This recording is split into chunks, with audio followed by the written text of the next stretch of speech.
Latest technology courses, best infrastructure మరియు అద్భుతమైన placements. Engineering లో మీ best choice Avian institute of engineering and technology, Ibrahimpatnam.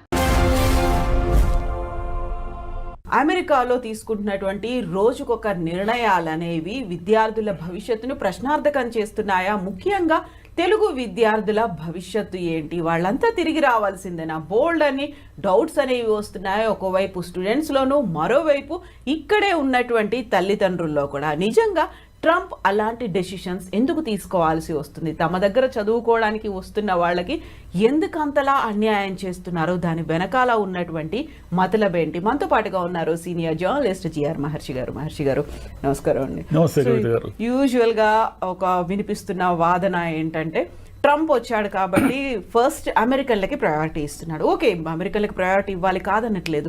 మిగతా వారికి ఎందుకు అన్యాయం చేస్తున్నారు? వారిని ఎందుకు అలా తరిమేస్తున్నారు? అంత నిర్దాక్షిణ్యంగా ఎందుకని పంపించేస్తున్నారు అనేటువంటి ఒక వాదన మాట వినిపిస్తోంది కదా. ఎలా చూస్తారు దీన్ని?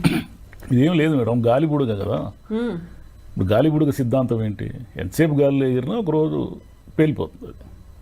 మనం మామూలుగా స్కూటర్ టైర్ ఉంటుంది కదా, గాలి తక్కువ ఉన్నప్పుడు సరిగ్గా ముందుకు పోతుంది. మనం ఓవర్ ప్రెజరైజ్డ్ చేస్తే ఏమవుతుంది? అది పేలిపోతుంది. ఇప్పుడు అక్కడ జరుగుతూ ఉండేది కూడా అదే. అమెరికాలో ఏం జరుగుతూ ఉందంటే, ఎక్కువైపోయింది, విపరీతం అయిపోయింది. అంటే 3,39,000 మంది పోయారు లాస్ట్ ఇయర్.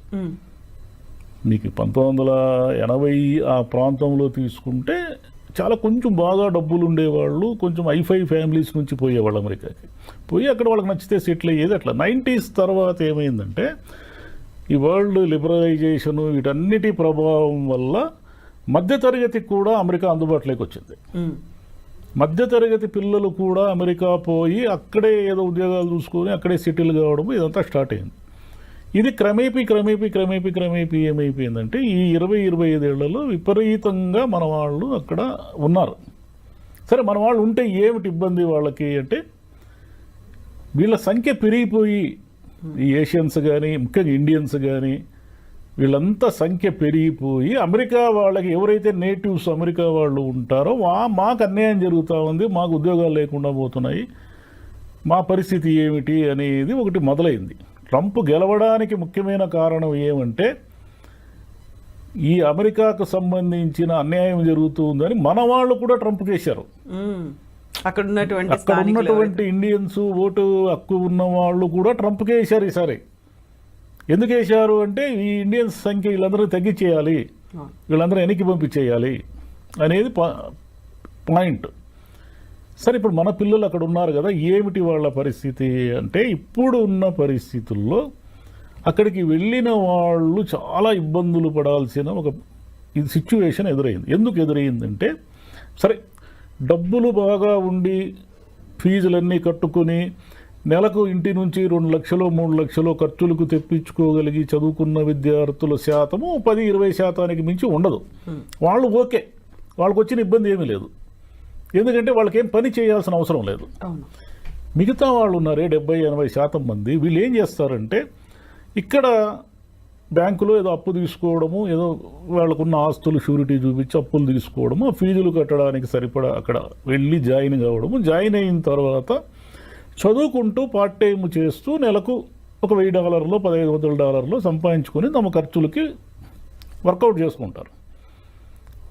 ఆ సిచ్యువేషన్ నుంచి ఇప్పుడు ఏమైందంటే, అది యాక్చువల్గా నేరం. అది మనం వెళ్ళేదే రాంగ్ పద్ధతుల్లో వెళ్తున్నాం. అమెరికా వాళ్ళు మీకు ఏం చెప్పారు? వచ్చి చదువుకోండి, ఫీజులు కట్టి అన్నారు. కానీ మనం అలా వెళ్ళడం లేదు. వాళ్ళు ఏమడుగుతున్నారు? అయ్యా, మీకు చదువుకునే దానికి సరిపడా డబ్బులు ఉన్నాయా లేదా మీ అకౌంట్లో అంటే, మనం అకౌంట్లో డబ్బులు కూడా చూపిస్తున్నాం. సరే, పద్ధతులు ఏవైనా కావచ్చు, మనము అకౌంట్లు, దీనికంతా ఈ కన్సల్టెన్సీలు ఇవన్నీ కూడా హెల్ప్ చేస్తాయి. మనము అకౌంట్లో, అయ్యా మా దగ్గర 40 లక్షలు ఉంది, 50 లక్షలు ఉంది, మేము చదువుకోవడానికి వస్తున్నామని వెళ్ళాం. మనం సఫిషియంట్ అమౌంట్ అయితే ఉంది వెళ్ళాము. వెళ్ళిన తర్వాత అనివార్యంగా ఇంటి నుంచి 2 లక్షలు 3 లక్షలు తెప్పించుకునే పరిస్థితి లేదు కాబట్టి మనం అనివార్యంగా అక్కడ మన పిల్లలు పార్ట్ టైం జాబ్స్ చేస్తారు. సరే, ఈ పార్ట్ టైం జాబ్స్ నేరమని అమెరికా వాళ్ళకి తెలియదు అంటే తెలుసు. వాళ్ళు ఏం చేశారు? వాళ్లకున్న వ్యాపారాలు, వాళ్లకున్న అవసరాలు, ఇప్పుడు అనేక సూపర్ మార్కెట్లు, పెట్రోల్ బంకులు, లేదా చిన్న చిన్న సంస్థలు ఇవన్నీ ఉంటాయి కదా. ఇక్కడ బేబీ సిట్టర్లు, అన్ని బేబీ సిట్టర్లు ప్రతిదీ. వీళ్ళకి అమెరికా వాళ్ళని హైర్ చేసుకోవాలంటే వాళ్ళ రూల్స్ ప్రకారం ఎక్కువ డబ్బులు ఇవ్వాలి. అంటే మన పిల్లలు గంటకు $10 పని చేస్తే అమెరికా వాళ్ళకి $20 పైన ఇవ్వాలి. కాబట్టి ఇదంతా వాళ్ళకి కుదరదు. కాబట్టి ఇక్కడ ఉన్న చదువుకుంటున్న పిల్లల్ని అనేక మందిని వాళ్ళకు కూడా తెలుసు. ఇప్పుడు ఒక సూపర్ మార్కెట్ ఉంది, జాబ్ ఇచ్చాడు అనుకోండి, మన తెలుగు పిల్లలకు ఇంకా ఏదో ఒక విదేశీ విద్యార్థులకు జాబ్ ఇచ్చాడు అనుకోండి, మరి తెలియక కాదు అది క్రైమ్ అని తెలుసు. తెలిసి కూడా ఏమిటంటే వాడికి రోజుకి సగం డబ్బులు మిగులుతాయి. ఈ పిల్లవాడు ఏమిటంటే గట్టిగా బాగా పనిచేస్తాడు. ఎందుకంటే అక్కడ పోయి జీవించాలి కాబట్టి మన పిల్లలు చాలా డిసిప్లిన్గా పనిచేస్తారు. పని చేసి అక్కడ డబ్బులు తీసుకుంటారు. ఈ అమెరికాకు సంబంధించిన గవర్నమెంట్ అఫీషియల్స్ ఉంటారు కదా, దీనికి ఎవరో ఒకరు, వాళ్ళకు తెలియదు అంటే వాళ్ళకు తెలుసు. ఇంతకాలం వాళ్ళు ఏం చేశారంటే చూసి చూడనట్టు ఉన్నారు. ఇప్పుడు ట్రంప్ వచ్చి ఏం చేశాడంటే నువ్వు చదువుకోవడానికి వచ్చావు కాబట్టి చదువుకో అంటున్నాడు. ఇప్పుడు ఏం చేయాలా? అప్పులు చేసి వెళ్ళారు. అప్పులు చేసి వెళ్ళారు. ఇంటి నుంచి 2 లక్షలు 3 లక్షలు తెప్పించుకునే పరిస్థితి లేదు. వెనక్కి వస్తే ఈ అప్పులు కూడా తీర్చాలి. ముందుకు పోవడానికేమో వాడు ఎప్పుడైనా మనల్ని పట్టుకొని వెనక్కి పంపించేస్తాడు. ఉద్యోగాలు ఇచ్చేవాళ్ళు కూడా భయపడుతున్నారు. దీనికి తోడు చదువు అయిపోయిన తర్వాత అది ఓపీటీ ఉంటుంది కదా, ఆప్షనల్ ప్రాక్టికల్ ట్రైనింగ్ అని, అది కూడా క్యాన్సిల్ చేసేస్తాము అనే మూడ్లో. అది ఎందుకంటే స్కిల్స్ డెవలప్ చేసుకోవడానికి మీకు కొంత టైం ఇస్తారు. ఈ టైంలో మన పిల్లలు ఉద్యోగాలు ఎత్తుక్కోవడము, H1B కోసం ట్రై చేయడం, ఇలా ఏదో చేస్తూ ఉంటారు. ఇదంతా ఏమైపోయిందంటే అమెరికా వెంట మనం పరుగులు తీసి ఓవర్ క్రౌడెడ్ అయిపోయింది. ఈ ఓవర్ క్రౌడెడ్ వల్ల వెళ్ళిన వాళ్ళు ఇబ్బందులు పడుతున్నారు. వెళ్ళిన వాళ్ళు ఏమి ఇబ్బందులు పడుతున్నారు? ఇంత అంటే పని చేస్తున్నప్పుడు ఇబ్బందులు పడ్డారు. మీకు రోజుకి 7 గంటలు 8 గంటలు పని చేసి మళ్ళీ కాలేజీకి వెళ్ళి చదువుకోవడం, ఇదంతా కూడా స్ట్రెయిన్ కదా. దానికి తోడు ఏం చేస్తున్నారంటే డబ్బులు ఎక్కువ వస్తాయని రిస్కీ ప్లేసుల్లో పనిచేస్తున్నారు. రిస్కీ ప్లేసులు అంటే ఒక డౌన్ టౌన్ ఏరియానో, లేదంటే ఒక డ్రగ్ ఎక్కువగా ఉన్నటువంటి ఏరియానో, గన్ కల్చర్ ఉన్న ఏరియానో ఉంటుందనుకోండి. అక్కడ ఆ సూపర్ మార్కెట్, పెట్రోల్ బంకులో ఏవో ఉంటాయి, అక్కడ పని చేయడానికి ఎక్కువ డబ్బులు ఇస్తారు. మామూలుగా ఇచ్చే డబ్బుల కంటే అక్కడ రిస్క్ ఉంది కాబట్టి ఎవరు రారు కదా, ఎక్కువ డబ్బులు ఇస్తారు. ఎక్కువ డబ్బులు ఇస్తే మన వాళ్ళు పోయి పని చేస్తున్నారు. అటు చనిపోయిన వాళ్ళు చాలామంది ఉన్నారు. ఈ గన్ కల్చర్లో చనిపోయిన పిల్లలు ఉన్నారు. వీళ్ళంతా ఏమైపోయిందంటే చదువు అయిపోయిన తర్వాత ఉద్యోగాలు కావాలి కదా, ఆల్రెడీ ఆడ సెటిల్ అయ్యి ఉద్యోగాలు చేస్తున్న వాళ్ళు ఉంటారు. ఏది మన ఇండియన్స్ కానీ తెలుగు వాళ్ళు కానీ ఎవరైనా కానీ, వీళ్ళు వాళ్ళకి పోటీగా వెళతారు. అంటే వాడికి ఒక $6,000 వస్తూ ఉందనుకోండి నెలకు. ఈ $6,000 వాడు చేసే పని వీడు 3,000కే చేస్తారంటాడు. అక్కడ వాడికి ఉపాధి కూడా దెబ్బపడుతుంది. వాడి ఉపాధి పోతా ఉంది. వాడి ఉపాధి పోతే వాడికి ఇంకా డేంజరు. ఎందుకు డేంజర్ అంటారా? వీళ్ళు ఏం చేస్తారంటే ఉద్యోగం వచ్చిన వెంటనే ఒక ఇల్లు కొనుక్కుంటారు. ఎందుకు ఇల్లు కొనుక్కుంటారంటే అక్కడ వీళ్ళు కట్టే రెంటు, వీళ్ళు కట్టే EMI 2 ఈక్వల్గా ఉంటాయి. పెద్దగా వడ్డీ రేట్లు బీభత్సంగా ఏమి ఉండవు. దానికి తోడు మీరు కట్టే డౌన్ పేమెంట్ కూడా అబ్నార్మల్ ఏమి ఉండదు. మీరు కట్టుకోగలిగిన స్థాయిలో ఉంటుంది. అంటే ఒక $5,000 $10,000 ఎంతో మీరు కొనే ఇంటి స్థాయిని బట్టి ఉంటుంది. ఈ EMI ఎలాగో మనం రెంట్ ఎవడికోడికి పే చేయాలి కాబట్టి మన ఇంటినే మనం ఓన్ చేసుకుందామని వాళ్ళు కమిట్మెంట్స్ పెంచుకుంటారు. వాడికి ఒక $6,000 జీతం వస్తుంది అనుకోండి, వాడు కమిట్మెంట్స్ పెంచుకొని ఏం చేస్తాడంటే వాడికి వచ్చే దాంట్లో $3,000 EMI కట్టుకోవడానికి పెట్టుకుంటాడు. ఇప్పుడు వీడు పోటీకి వస్తే వాడు $3,000 వాడు పని చేయలేడు. $3,000 పని చేస్తే వాడు ఏం చేయగలుగుతాడు? అప్పులు కూడా తీర్చుకోలేడు. పోనీ ఆ ఇంటిని అమ్మేద్దామంటే అది కుదరదు. ఎందుకు కుదరదు అంటే ఆడ ఫస్ట్ హ్యాండిల్ ఇండ్లే అనేకం ఉంటాయి. ఈ సెకండ్ హ్యాండిల్ ఇంటిని ఎవడు కొంటాడు? ఎవడు కొనడు. కొన్నా మీరు పెట్టిన పెట్టుబడికి మొత్తం నష్టపోవాల్సి ఉంటుంది. కాబట్టి అంతా ఇరుక్కునేసినారు. అందరూ పోయి ఇరుక్కునేసినారు. అక్కడ స్థలం లేని చోట ఒక 1000 మంది బట్టే ఒక ఏదో ఉంటుంది కదా, ఒక ట్రైన్ బోగి ఉందనుకోండి, దానికి ఒక 100 కెపాసిటీ ఉంటే ఒక 600 మంది ఆ బోగీలు ఎక్కితే ఏమైపోతుంది? ఎవరికి గాలి ఆడదు. అట్లా బాగా అంత ముందు ఎప్పుడో 90sలో పోయి సెటిల్ అయిన వాళ్ళ పరిస్థితి వేరు. కానీ ఇప్పుడు గత 5-10 ఏళ్లలో పోయిన వాళ్ళంతా ఇబ్బందులు పడుతున్నారు. అంటే జాబ్స్ చేస్తున్న వాళ్ళు ఇబ్బందులు పడుతున్నారు, వెళ్ళిన పిల్లలు ఇబ్బందులు పడుతున్నారు. దీనికి తోడు ఈ డూప్లికేట్ కన్సల్టెన్సీలు ఉంటాయి. అది మన వాళ్ళు తెలుగు వాళ్ళే ఎక్కువ ఉంటారు దాంట్లో. వీళ్ళు ఏం చేస్తారంటే అంతా మోసమే. వీళ్ళు ఉద్యోగాలు ఇప్పిస్తాననేది మోసమే. అంటే ఇప్పిస్తారు. ఇప్పించి వాడికి వచ్చే $1000 వీడు 500 కమిషన్లు తినేస్తాడు. ఈ అంటే వీళ్ళ నిస్సహాయతని ఆధారంగా చేసుకుని ఈ మోసాలు చేసే వాళ్ళ సంఖ్య కూడా పెరిగిపోయింది. దాంట్లో మన వాళ్ళే ఎక్కువ ఉన్నారు. మన వాళ్ళని ఆ మోసాల్లో పట్టుకుని ఇండియాకి పంపించేసిన వాళ్ళు కూడా ఇక్కడ చాలామంది పెద్ద మనుషులుగా చాలామంది అయ్యే వాళ్ళంతా కూడా అమెరికా నుంచి బహిష్కరణకు గురైన వాళ్ళే కొంతమంది. కాబట్టి ఇదంతా ఏమంటే ఇప్పుడు నేర్చుకోవాల్సింది ఏమంటే మనం ఇండియాలోనే ఉండి ఏదో ఒక ఉద్యోగం చేసుకోవడం అనేది ఒక పద్ధతి. ఇంతకుముందు గల్ఫ్ ఉండి అబ్బుడుగా పేలిపోయించండి. గల్ఫ్ వార్ వచ్చినప్పుడు అందరూ వెనక్కి వచ్చేసారు. అంటే అది ఒక స్కిల్, అది లేబర్ సంబంధించిన గల్ఫ్ ఎక్కువ పోయేవాళ్ళు. ఈ సాఫ్ట్వేర్ వాళ్ళకే అసలైన ఇబ్బందులు ఉండేది. నర్సింగ్ నుంచి వెళ్ళేవాళ్ళు, ఫార్మసీ నుంచి వెళ్ళేవాళ్ళు అక్కడ కూల్గానే ఉన్నారు. ఈ సమస్య అంతా ఇప్పుడు ట్రంప్ పెడుతున్న ఇబ్బందుల వల్ల ఏమవుతుందంటే అమెరికాలో ఉన్న ఆర్థిక వ్యవస్థ అంతా కూడా ముతలాకుతలం అవుతా ఉంది. ఇప్పుడు 125% టారిఫ్లు విధిస్తే ఇప్పుడు చైనా మీద అతను వారు ప్రకటించాడు. చైనా వస్తువు లేకుండా మనం ఒక రోజైనా జీవించగలమా? అసలు మన దేశంలోనే ఒకసారి ఊహించుకోండి మీరు. చైనా చైనా చైనా కదా, ఏ వస్తువు చూసినా చైనా ప్రోడక్టే ఉంది మనకు. ఇక అక్కడ కూడా అంతే, డాలర్ షాపులోనే ఉంటాయి. సింగిల్ డాలర్కి మన దగ్గర $100 ఏదో వస్తువు దొరికిన అన్ని వస్తువులు $100 అక్కడ డాలర్ షాప్స్ ఉంటాయి.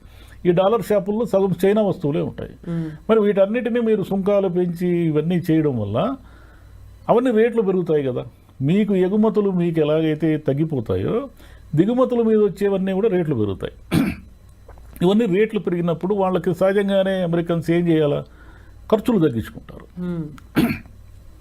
ఇప్పుడున్న ఆర్థిక వ్యవస్థలో అమెరికానే కాదు ఏ దేశమైనా సరే ప్రజలు తమ ఖర్చుల్ని తగ్గించుకుంటే మునిగిపోతుంది. ప్రజలు ఖర్చు పెడతా ఉండాలా, డబ్బు చలామణిలోనే ఉండాలి.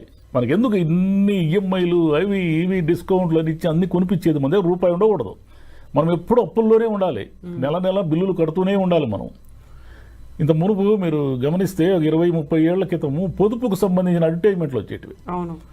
పొదుపు చేయండి, పొదుపు శ్రీ మహాలక్ష్మి ఏదో అనేవాళ్ళు కదా. ఇప్పుడు ఎవరు అనడం లేదు, గమనించండి మీరు.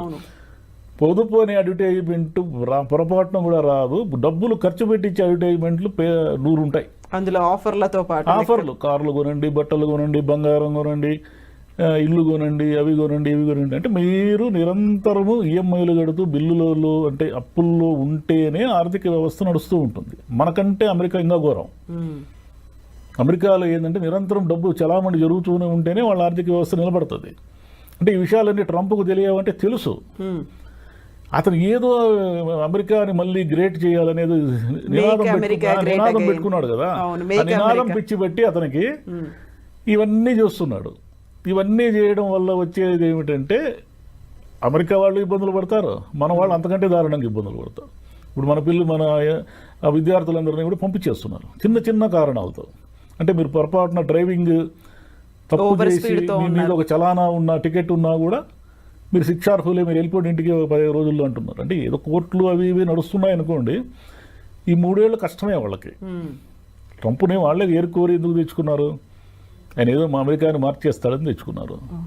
ఇప్పుడు వీళ్ళందరూ లేకపోతే వాళ్ళ వ్యాపారాలు జరగవు. ఈ భారతీయ విద్యార్థులు కావచ్చు, చైనీస్ కావచ్చు, చాలామంది కొరియా వాళ్ళు, వీళ్ళంతా విపరీతంగా ఉన్నారు కదా అక్కడ.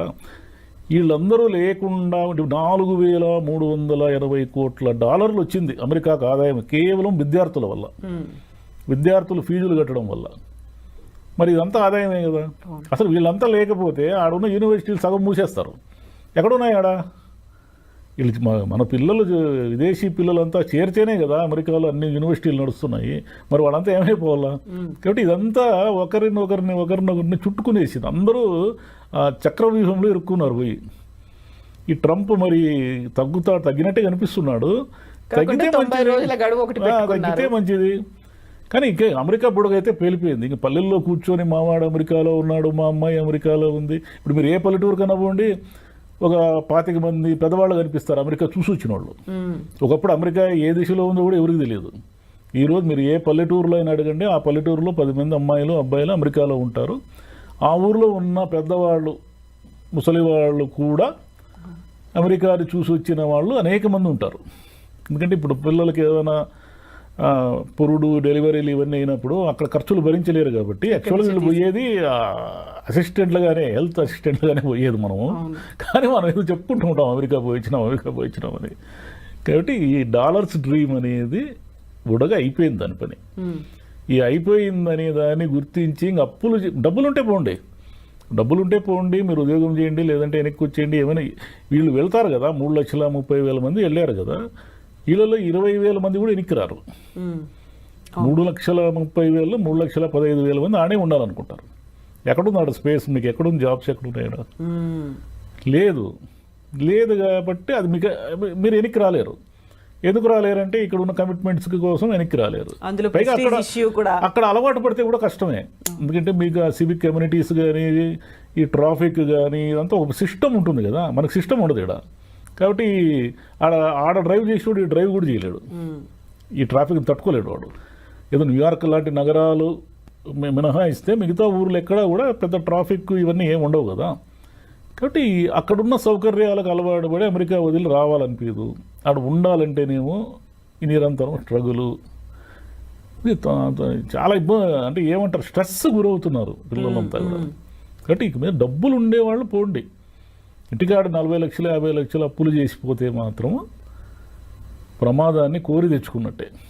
వీళ్ళు పోయి వాళ్ళకు కూడా ప్రమాదం తెస్తున్నారు. ఆల్రెడీ ఆడ ఉండి ఉద్యోగాలు చేస్తుంటారే వాళ్ళు కూడా ఇబ్బందులు పాలైపోతున్నారు. వీడు అంటే వీడు ఒకడే కదా, వీడు బతకాలి కాబట్టి వీడు ఏం చేస్తాడు, 6,000 రూపాయల $1,000 జీతాన్ని 3,000కే చేస్తాడు. వీడికి సర్వైవల్ కాబట్టి. వాడేమో ఆల్రెడీ కమిట్మెంట్స్కి ఫిక్స్ అయిపోయి ఈ జీతం నాకు వస్తుందేమో అని భ్రమలో ఉంటాడు. వాడికి ఆ జీతం పోయిందంటే ఆ కమిట్మెంట్స్ అని వాడెప్పుడు తీర్చుకుంటాడు. కానీ వాళ్ళు అందరూ ఈ సర్కిల్లో ఇరుక్కునేశారు. దీని తోడు ట్రంప్ అదనంగా వచ్చాడు. ఆల్రెడీ బ్యాడ్ వెదర్ స్టార్ట్ అయింది, ట్రంప్ వచ్చి అదనంగా వచ్చి రిసెషన్, ఈ సుంకాలు, ఈ గోలంతా పెట్టి తెచ్చిపెట్టేశాడు. కాబట్టి ఇక అమెరికా అనేది డ్రీమ్ కాదు, అమెరికా అనేది ఒక రకమైన పీడకల. ఇంకా పోతే లేదు మేము పోతాము అమెరికాలోనే, ఏమైనా సరే డాలర్లు తెచ్చుకుంటాము అని అనుకుంటే 10 మందిలో ఒకడు కూడా సక్సెస్ అయ్యే పరిస్థితి లేదు ఇప్పుడు అట్ ప్రజెంట్. వేరే సాఫ్ట్వేర్ కాకుండా వేరే విభాగాల్లో పోయిన వాళ్ళు ఓకే, కానీ వాళ్ళు లేరు కదా ఎక్కువ. ఈ నర్సింగ్లోనూ అంతా ఈ సాఫ్ట్వేర్లోనే నడుస్తూ ఉంది అంత చుట్టూ. సో ఎందుకు వెళ్తున్నారు, ఎలా వెళ్తున్నారు చూసుకోవాలి, ఒక సక్రమమైన పద్ధతి. అందులో వాళ్ళు అమెరికన్లు ట్రంప్ ఏం ఆంక్షలు ఎందుకోసం పెట్టారనేది కూడా మనం అర్థం చేసుకొని ఆలోచన చేయాల్సిన అవసరం ఉంది. ఏం ఆలోచన చేయరు. ప్రతి వాళ్ళకి డాలర్లు సంపాదించాలని కోరుకున్నప్పుడు ఎందుకు ఆలోచిస్తారు? మనం సక్సెస్ అయ్యి వస్తామేమో మనకు తెలియదు కదా. ఇదే ఉంటుంది. అంటే గవర్నమెంట్ విధించే, అంటే ప్రభుత్వాలు మారినప్పుడు ఇలాంటి ఉపద్రవాలు వస్తాయి. వీటికి తట్టుకొని నిలబడే వాళ్ళు ఉంటారు, నిలబడలేని వాళ్ళు వెనక్కి రావాల్సింది. వాళ్ళు బలవంతంగానే పంపిస్తారు, మనం సర్వైవ్ కాకుండానే వెనక్కి వస్తాము. ఆ ట్రాన్సిషన్ పీరియడ్ని అర్థం చేసుకోగలిగితే బెటర్, లేకపోతే ఇంకా కష్టాలే. ఇక్కడ తల్లిదండ్రులకు కూడా కష్టాలే.